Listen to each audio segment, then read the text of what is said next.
This next one, I don't even have time to go through it. This is like 20 minutes long. I don't have time for this. This is James Lindsay. The woke right.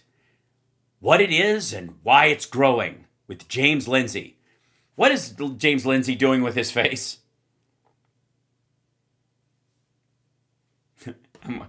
I don't want to have too much chin in this picture. Mm. Mm. Mm.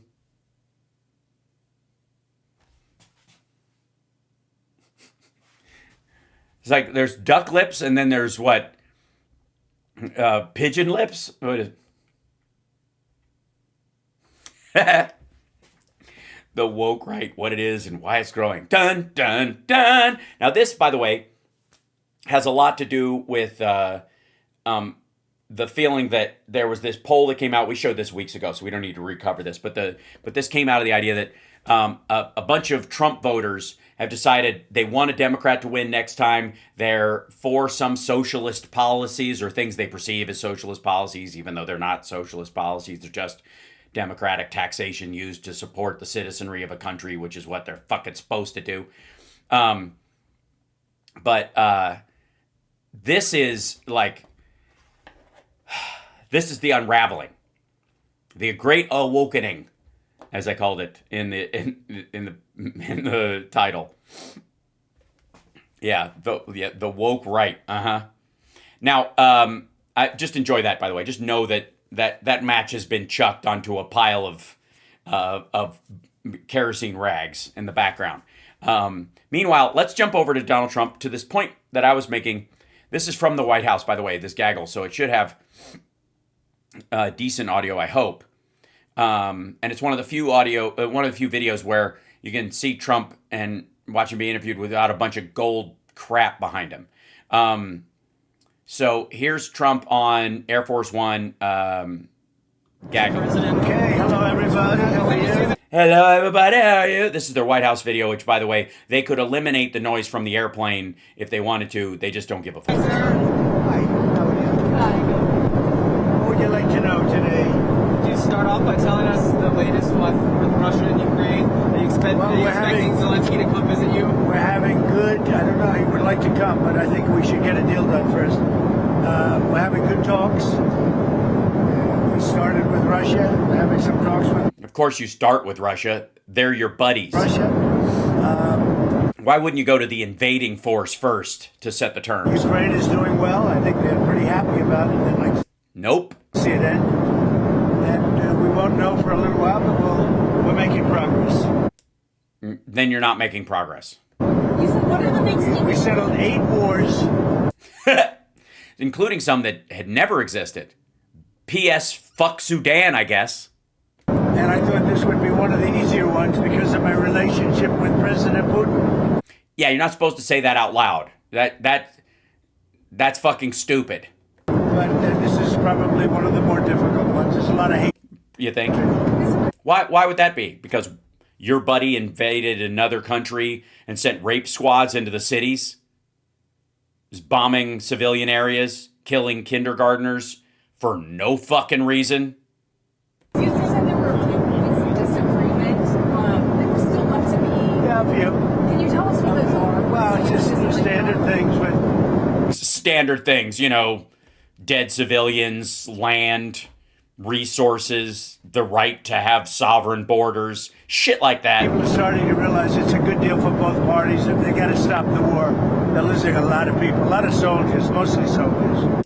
Yeah, wars can be like that. Isn't that weird? In that 28 More civilians on the are being killed on the Ukrainian side, by the way, because Ukrainians don't target civilian areas. plan, it was originally leaked their presentations of that and said that Ukraine. Well, that was an original proposal, and then from there we went back and forth. So when it comes to ceding land to Russia, is that still on the table or has that changed? Well, they're talking about going land both ways and trying to Going land both ways. We're trying to, like, if you had a baby and both of the parents want the baby and you just get basically a hacksaw and both of you have half a baby. It's better than no baby at all. clean up a border. You know, You can't go through the middle of a house. You can't go through the middle of a highway. So they're trying to work something. It's a complicated How about try not going through the middle of a fucking country that isn't yours, asshole? process. Doesn't go that quickly. think Russia? You have security guarantees and Well, we're working that out with Europe. Europe will be largely involved in that. We're working that out with Europe. Europe really wants to see it end if possible. there were a lot of Do they? All of Europe? Did you ask? Republicans who felt that the first plan, the first 28-point plan, was too favorable to Russia. Have you changed Well, that? that was just a map. All that was is a map. That was Didn't really have any stuff on it. It was just, how about this line? not a plan. Just me and a Sharpie. It was a concept.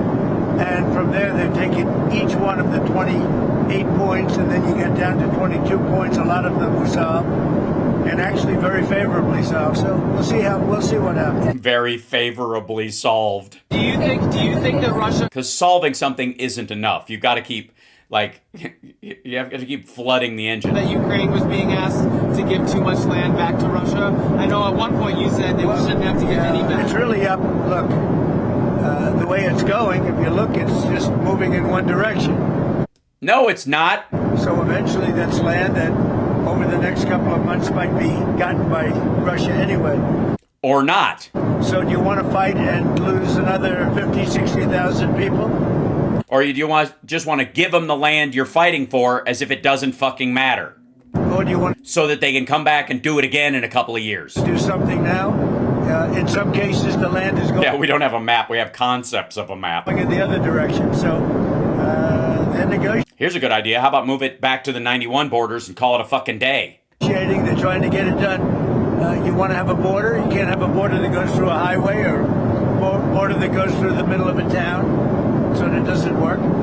So it's a long, complicated process.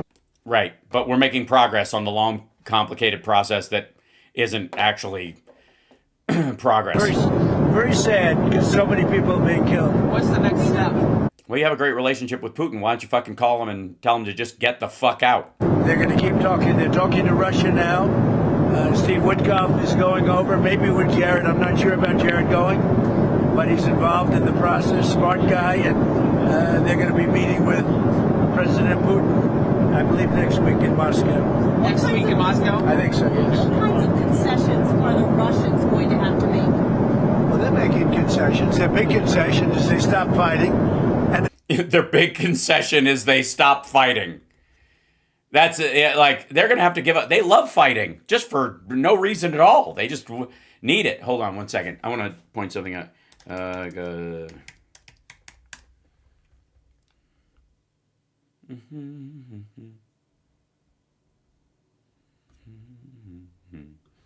Real quick.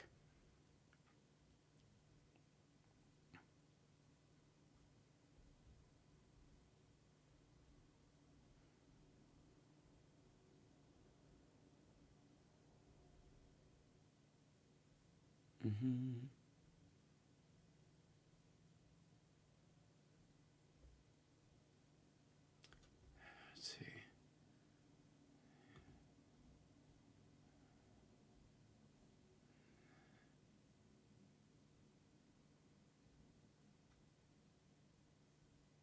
Trying to find a.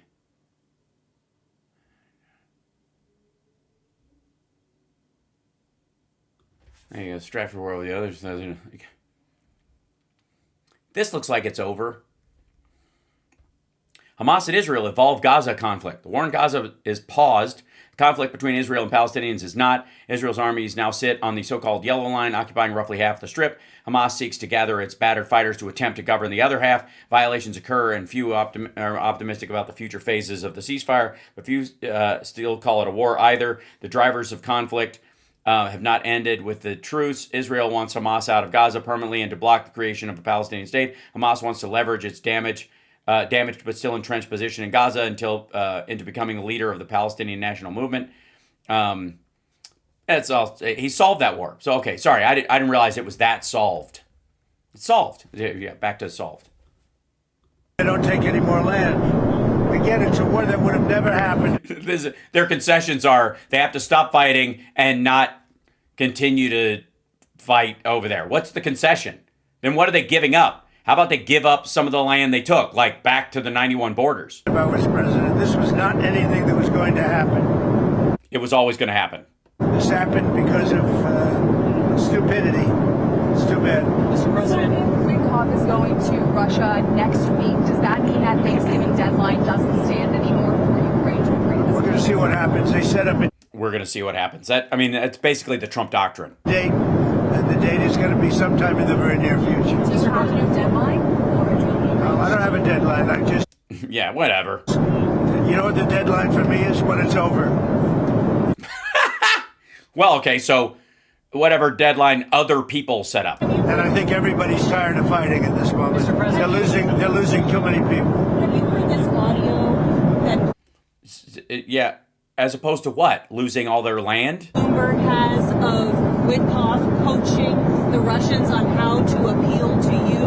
Well, I haven't heard it, no, but that's a standard thing, you know, because he's got to sell this to Ukraine. He's got to sell Ukraine to Russia. That's what a deal maker does. You got to say, look, they want this. You got to convince them with this. Not talking about Ukraine, fuckwad. He means you. Witkoff was telling the Russians how to bullshit you like they don't fucking know. You know, that's a very standard form of negotiation. I haven't heard it, but I heard it was standard negotiation. Did you? You heard that from who told you that? And I would imagine he's saying the same thing to Ukraine, because each party has to give and take. So you're worried that he's too pro-Russian? No, I think, look, this war could go on for years, and Russia's got a lot more people, got a lot more soldiers, you know. Yeah, Ukraine's got a lot more drones So I think if and a lot more support. Ukraine can make a deal, it's a good thing. I think it's great for both. Frankly, I think it's great for both. But Ukraine's got it's much smaller. It's a much smaller group of people.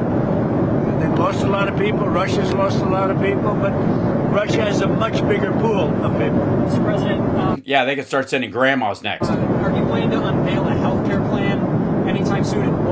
Yeah, about 2 weeks. Looking at different alternatives. I mean, I like Looking at different alternatives to your concept of a plan. my plan the best. Don't give any money to the insurance companies. Give it to the people directly. Let them go out and buy Their own insurance that they can pay to the insurance companies. own health care plan. And we're looking at that. If that can work, we're looking at that. That's I see. So you're going to basically create healthcare welfare payments.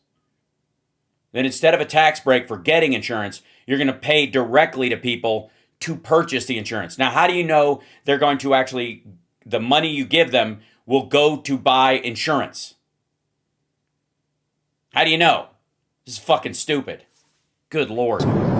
sort of taken off. That's what I like. You're an idiot. Don't give the money to the insurance companies. You will give it to the insurance companies. Where the fuck are they going to buy insurance from? What are you talking about?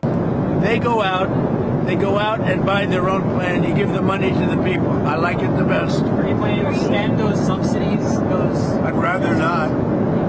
Somebody said I want to extend them for 2 years. I don't want to extend them for 2 years. I'd rather not extend them at all. Will you do it? And maybe some kind of an extension may be necessary to get something else done. Yeah, something else. What would that something else fucking be? Your bullshit idea that you're going to give cash payments to people to pay their health insurance? With what? Were you going to give them a check that only can be cashed by a health insurance company? Because the Unaffordable Care Act has been a disaster. It's a disaster. And I said it was when it first got put in, unfortunately. Well, if it's a disaster, how come you can't come up with a program that is slightly better than a disaster? Why is it that a disaster dogs the fuck out of you? Why is it that if you need to come up with a plan, you can't come up with a plan that's even a little better than a fucking disaster? You don't even have to come up with the greatest plan ever or even a manageable plan for a short period of time. If the ACA is a fucking disaster, why can't you come up with something better than a disaster? That's the part that sticks with me. What? How the hell can't you come up with something that's, if the ACA is that fucking bad, why can't you improve on it? Why would you be dogged by something that sucks? Oh, I know why. I figured it out. I know why. Because you don't actually have a plan and you don't actually give a fuck. We lost a couple of Republican votes, and the Democrats voted for it. It's a Democrat plan. Right. But it was bipartisan passed. And the premiums are going up. And they don't have to. You passed a law to raise them. And it's the Democrats' fault. But you know, no, it isn't. They are negotiating with me. It's very interesting. They want to see something happen. Who are you talking to on the Democrats? Yes, they. I can't tell you who. Just a fucking liar. They're negotiating with me. It's very interesting. They want to see something happen. Who are you talking to on the Democrats? I can't tell you who, but we have a lot of Democrats want this plan to happen. They would love to. What plan? What plan? What plan? What plan? You don't have a plan. You have concepts of a plan. You have blatherings of concepts of a plan. I haven't even seen. Just draft something the fuck up. How hard is that? Here's my plan. Here it is. You want to hear it? Okay. States can create single-payer programs like California, like Washington State, like Massachusetts. The citizenry of the United States should be able to buy across state lines into other insurance plans. They shouldn't be forced to just buy insurance from an insurance group that controls one part of the country. They should be able to buy into Washington states. Therefore, if there's any profit made off of the money that they give to the insurance there, that money goes into schools and bridges and infrastructure in that particular state, which would give an impetus to other states to create a similar program, and you would be able to shop around for nonprofit, pro-citizen systems in each state. They already exist, and then the private ones would have to compete with those public ones, and we would have public and private like we have in schools, like we have in security, because you have cops, but you can hire a bodyguard if you fucking want to. You got a fire department, but you can pay for really good sprinklers, right? Public and private, all the time. Good mix. So why not in the insurance industry? Single payer from a government entity in multiple states so that if a bunch of Republicans get in the federal government, they can't shut the whole fucking thing down by gutting the funding for it and then going, see, it doesn't work when you've sucked all the money out of it, which is what they attempted to do with the ACA. They couldn't do it to these other states. These other states would still be viable. Right? That's the Sparks plan. You're welcome. See the money go to the people, and the people go out and get their own health care. And there would be... Also, what the fuck do you mean get their own health care? Sorry, you're going to pay for people's fucking cancer treatment and their kidney transplant? And what are you talking about? What health care? Nothing like it. Are you planning to replace Cash Patel? Or something like it. There's nothing like that, because that doesn't work. You know what something like that is? Catching a fart in a bag and using it to fly to the moon. There you go. That's it. Just using it as a balloon that will take you to the moon. Makes as much sense as give money to the people to buy their own health care. No, he's doing a good job. Cash Patel? No, he's doing a great job, I think. Yeah, he's currently redacting the Epstein files personally. This week we saw those cases against James Comey and Letitia James tossed out. Do you still have faith in Lindsay Halligan? Oh, she's great. I think she's great. They got yeah, because boobs. out of a technicality, and you'll see what happens from here on. But if you look at fucking nothing. The actual charges, I think anybody that looks at it very fairly would say, boy, are they guilty. So let's see what happens over the next week. We'll see what happens. We're going to see what happens. We'll see what happens. The court didn't say you couldn't bring the case, re-bring the case, or appeal the case. So they have a lot of options. They're going to call the shot. I'm not calling the shot. But Lindsay's... The rejection on it has a built-in with prejudice. They'd have to commit another fucking crime. The statute of limitations has run out on these things. Your plan sounds good, Hal? It is good. It would work. Just saying. And then states that have single-payer systems like California, Washington, Massachusetts, I think, who else was talking about doing it? Vermont, maybe even. Those states would be able to use the profits from their single-payer system that people pay into from other states to grow businesses and pay for schools and all that kind of stuff. Like, think of it as the odds of the lottery and that kind of stuff, but it helps more people than just whoever wins the fucking lottery. He's a very talented lawyer, actually. She's an idiot. President, on Venezuela, sir, are you planning to talk to Nicolás Maduro? I might talk to him. We'll see, but we're discussing that with the different staffs. We might talk about Venezuela.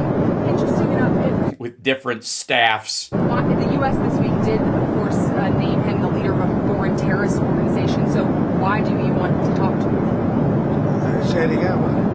You called him a terrorist. You designated him a terrorist this fucking week. Why do you want to sit down with someone you just designated as a terrorist, you fucking tit? Maduro, the U.S. Designated him the leader. Not the U.S. The Trump administration, your administration. You fucking did it. You signed the thing. The Congress didn't fucking pass a law. Leader of this foreign terrorist organization. Why do you want to talk to him if he's the leader? If we can save lives, if we can do things the easy way, that's fine. And if we have to do it the hard way, that's fine too. Mr. President, do you have What's the hard? What's easy about talking to a terrorist?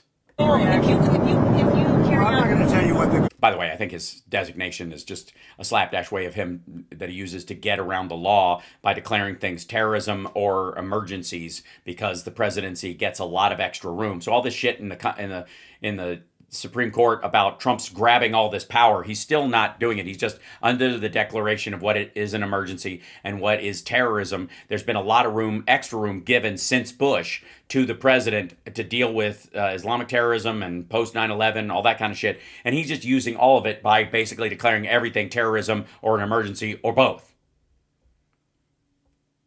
There just need to be more laws about what can be designated and for how long that designation can last before he has to go to Congress and request, that designation be codified. we should probably know what the goal is, but Michael, hey, just got, Hal can hire me as his insurance expert once he becomes president. We'll have to talk before then. I would like to get the plan in order before I even run. It's a crazy notion. they've caused a lot of problems, and they've sent millions of people into our country. They were probably the biggest abuser with Tren de Aragua and all the others that they sent in, the drug dealers and drug lords, the people that they sent in, the jailbird. They opened their jails and prisons and dumped them into the United States. And who knew that their prisons were full of fucking apple pickers and roofers? Is apple picking and like roofing illegal in Venezuela? Is that why they opened up their prisons and dumped all their apple pickers and roofers into the fucking country? All their prisons must have been full of handymen, right? We're not happy about it. do you want to, Mr. President, does the any reaction to Mayor Bowser announcing she's not running for re-election in D.C.? Well, I got along with her very well. I liked her. We worked together. D.C. is now a safe community. It's a great community. You people know it better than I do because you live there. But D.C. is now safe. The restaurants are booming. The place is booming. We have no The guns are booming when they shoot at National Guard people on the street. crime. And we did that all in a period of 3 or 4 weeks and then made it better and better and better. And now we're setting new records. I mean, literally, it's as safe as there is anywhere in the country now. And As long as you're not a National Guard person assigned to a fucking street corner to sit there wasting your time. if you go back a year, it was a very unsafe place. Before I got here, D.C. was a very unsafe, and it's our capital. We have to make it safe. We're doing really well in Memphis, Tennessee, On behalf of Elon Musk. and we're doing well in other places. The one that is really troubling is what's happening in Chicago. The crime, it's a potentially great city again, but the governor's totally lost control. That's where you had the young lady burned. It's where you had a lot of killings over the last very short period of time. Killings. The governor has totally lost control of the state, and the mayor is grossly incompetent. How was your call with the Japanese Prime Minister? Great, it was great. I had a great talk. I have a very good relationship with her. I also had a very good talk with President Xi of China, and I think that part of the world is doing fine. Can you tell Really? You think that part of the world, China, I guess, is doing fine? Also that China and Japan are somehow equal in how well they're doing? Real quick, if I may. Let me jump on here. I have so many fucking windows open. It's eating up I'm very choppy right now. Hold on. Let me see. Let me close some of these because, damn, son. Maybe that'll help a little bit. Let's see. Here we go. Let's see. Whoops.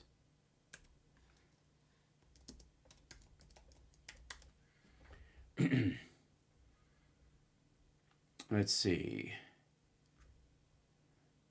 Just in general, here we go. China's demographic dilemma. China's growth falling off a cliff. How China's population decline could alter the global economy.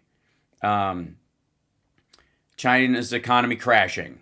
Exposing the dark side of America's data centers. Okay, that's there. The world population heading for lapse. Yeah, they are. China's increasingly bizarre economy. What rapid aging will do to the global economy. Okay, that's the global. Let's see. China's collapse, America's rise, and what comes next. China's shrinking population means for the global economy. Population crash, 8-year countdown. China's demographic decline and economic crash. China's aging population threatens economic competitiveness. How does China compare to the population decline in China? Raises concerns of economic implications. Decline of China's population. What's China's real population? 500 million only. How China's shrinking population affects the economy. Economy. You're right. They're doing great. I'm sure Xi Jinping was very forthcoming when you had that call. Tell us about the content of your talks. Mostly trade. I spoke to President Xi about a lot of things, but trade and buying our farm products, and he said he agreed with me.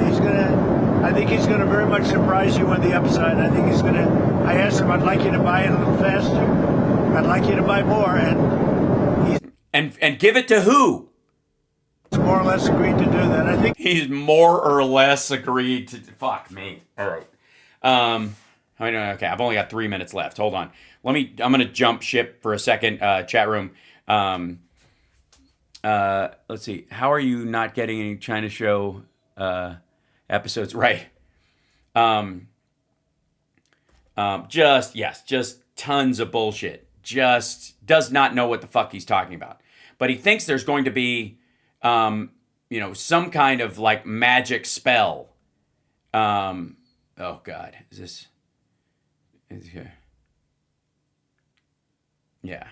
That China's gonna right itself because it was, it's all happening anyways. Just kind of awesome, Thinking on the less side, more or less. Yeah, mostly less, right? You watch China Beach, I think on the less side of more, yeah.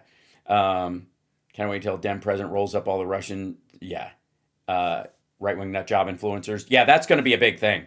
All the time you need. Oh, thank you guys so much.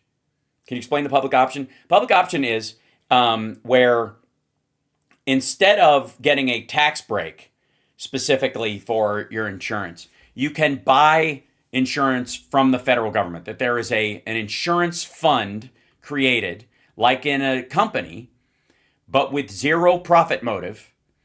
It's just got to be able to fund itself, like Social Security, Medicare, Medicaid to some degree. But since it would have to be built on a short term in case there's an outbreak of disease and that kind of stuff, and you need to be able to back it up, unlike Social Security, which is based on a growing, retiring group of people over a period of time that it has to be able to fund. Just like insurance, they would have to work with the actuarial tables and all that kind of stuff, but it wouldn't be a corporation that requires profit to make it solvent. But instead of it just being like Medicare or Medicaid or Medicare for everyone, which would be paid for blanketly by everyone and then would fall under the weight of it or probably be voted out over time if it didn't get up on its feet before people started seeing the benefits. And that's the problem with introducing a program like Medicare for All, that it would take a while for you to see the benefits of doing it. It wouldn't quite work as a one-to-one to insurance right away. So people would go, fuck that, and then states would file lawsuits and yada, yada, yada. This is a way you could do it legally where you buy insurance and you can get your subsidies from the federal government for the insurance you buy, but instead of buying it from a company like Blue Cross Blue Shield or Anthem or whatever, you could buy from the state of California or the state of Washington or the state of Massachusetts single payer system, which they set up for their citizenry. And instead of the profits going to Anthem or Blue Cross Blue Shield, they go to the state of California to use as it sees fit for schools and that kind of stuff. So at least you're not, just doing it for corporate profit for the sake of profit. That would create two things. One is it would create competition on a broader scale for private insurance to have to compete with it. They wouldn't have a monopoly on these sections of the country anymore. And you would be able to buy into these state systems where, again, they're not profit driven. So your chance of you being denied when you need care will be much lower. But if you didn't like it, unlike a federal system, which would be singular, and if you didn't like it, you're kind of stuck, the multiple states could offer reasons why buy into Washington states. We have these benefits. California could say buy into these, our system because it's better than Massachusetts or whatever. The competition between the states for citizens to buy into their systems would create would incentivize better care. I hope that makes sense. Anyways, yeah, I that's my that's my theory, and I'm sticking to it. So, anyways, I love you guys. I will see you guys tomorrow. I'm going to do regular shows throughout the week until Thursday. I don't know if I'm leaving early on Thursday, and I'll have to skip that one. But I will be doing. I want to do a Friday AI show. I've got the morning free or noon free on the East Coast time that I'll be on once I'm in Kentucky. So hopefully Rob can join me and we can catch up on stuff because I had such a great conversation with Bob Seska. I feel like he needs to join me on the Friday show occasionally too. So we'll start talking about that, and maybe it's a little too much nerd and man meat for one sitting to have all three of us on a show at once, but maybe in the future. But anyways, I appreciate you guys. Thank you so much for joining me as I kind of relaunch into doing the show regularly. I have to say, well, after the last few weeks or whatever, the response from you guys and the stuff that people were saying on Patreon, sending me messages there, I tried to, especially when it was rough, just hit the heart on everything to let you know that I had read them, because responding to them is impossible, but also like it was so emotional that. Like, my dad got all these messages from his friends that they would text him, and we would read them to him, and it was hard for me to get through one. So, at some point, maybe I'll be able to stabilize how I feel about this and speak more openly about those things, but I'm trying to avoid tipping into tears, and I appreciate you guys helping me do that. For real. So, until next time, let me see if I can find where's this one? Yeah, we'll try. Well, I feel like in total dedication to Trump and Tucker and all the people that we saw today, I think it's about time. It's okay to cry. Oh, believe me, I know that. Melchita, I have no problem crying. It's about talking and crying at the same time. But you guys know, I am not worried about showing emotion. It's time and place. Again, subset of a subset of a subset of a subset. So, anyways, this goes out to Tucker and Trump.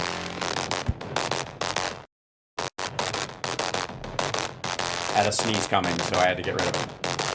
Thank you guys so much. I hope you know how much I appreciate you guys as an audience. You're the best. See you tomorrow.